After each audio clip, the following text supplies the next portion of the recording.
नामुमकिन कुछ भी नहीं।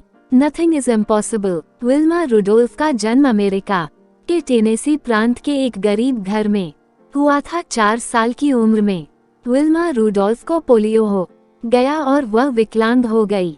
विल्मा रुडोल्फ कैलिपर्स के सहारे चलती थी। डॉक्टरों ने हार मान ली और कह दिया कि वह कभी भी जमीन पर चल नहीं पाएगी। विल्मा रुडोल्फ की मां सकारात्मक मनोवृत्ति महिला थी और उन्होंने विल्मा को प्रेरित किया और कहा कि तुम कुछ भी कर सकती हो इस संसार में, नामुमकिन कुछ भी नहीं। विल्मा ने अपनी मां से कहा, क्या मैं दुनिया की सबसे तेज धावक बन सकती हूँ? मां ने विल्मा से कहा कि ईश्वर पर विश्वास, मेहनत और लगन से तुम जो चाहो वह प्राप्त कर सकती हो। 9 साल की उम्र में उसने जिद करके अपने ब्रास निकलवा दिए और चलना प्रारंभ किया। कैलिपर्स उतार देने के बाद चलने के प्रयास में वह कई बार चोटिल हुई। अब दर्द सहन करती रही लेकिन उसने हिम्मत नहीं हारी। अब लगातार कोशिश करती गई। आखिर में जीत उसी की हुई और 1-2 वर्ष बाद वह बिना किसी सहारे के चलने में कामयाब हो गई। उसने 13 वर्ष की उम्र में अपनी पहली दौड़ प्रतियोगिता में हिस्सा लिया और सबसे अंतिम स्थान पर आई।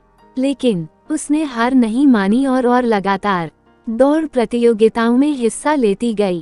कई बार हारने के बावजूद वह पीछे नहीं हटी और कोशिश करती गई और आखिरकार एक ऐसा दिन भी आया जब उसने प्रतियोगिता में प्रथम स्थान प्राप्त कर लिया। 15 वर्ष की अवस्था में उसने टेनेसी राज्य विश्वविद्यालय में प्रवेश लिया जहां उसे कोच एड टेम्पल मिले। विल्मा ने टेम्पल को अपनी इच्छा बताई और कहा कि वह सबसे तेज धाविका बनना चाहती है। कोच ने उससे कहा, तुम्हारी इसी इच्छा शक्ति की वजह से कोई भी तुम्हें रोक नहीं सकता और मैं इसमें तुम्हारी मदद करूंगा।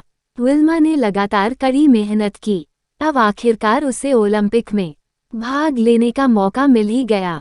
विल्मा का सामना एक ऐसी धाविका जुता हेंट से हुआ जिसे अभी तक कोई नहीं हरा सका था। पहली रेस 100 मीटर की थी जिसमें विल्मा ने जुता को हराकर स्वर्ण पदक जीत लिया। अब दूसरी रेस 200 मीटर में भी विल्मा के सामने जुता ही थी। इसमें भी विल्मा ने जुता को हरा दिया और दूसरा स्वर्ण पदक जीत लिया। तीसरी दौड़ 400 मीटर की रिले रेस थी और विल्मा का मुकाबला एक बार फिर जुता से ही था। रिले में रेस का आखिरी हिस्सा टीम का सबसे तेज एथलीट ही दौड़ता है। विल्मा की टीम के 3 लोग रिले रेस के शुरुआती 3 हिस्से में दौड़े और आसानी से बेटन बदली। जब विल्मा के दौड़ने की बारी आई उससे बेटन छूट गई, लेकिन विल्मा ने देख लिया कि दूसरे छोर पर जुता हेंट तेजी से दौड़ी चली आ रही है। विल्मा ने गिरी हुई बेटन उठाए और मशीन की तरह तेजी से दौड़ी तथा जुता को तीसरी बार भी हराया और अपना तीसरा गोल्ड मेडल जीता। इस तरह एक विकलांग महिला जिसे डॉक्टरों ने कह दिया था कि वह कभी चल नहीं पाएगी, विश्व की सबसे तेज धाविका बन गई और ये साबित कर दिया कि इस दुनिया में नामुमकिन कुछ भी नहीं।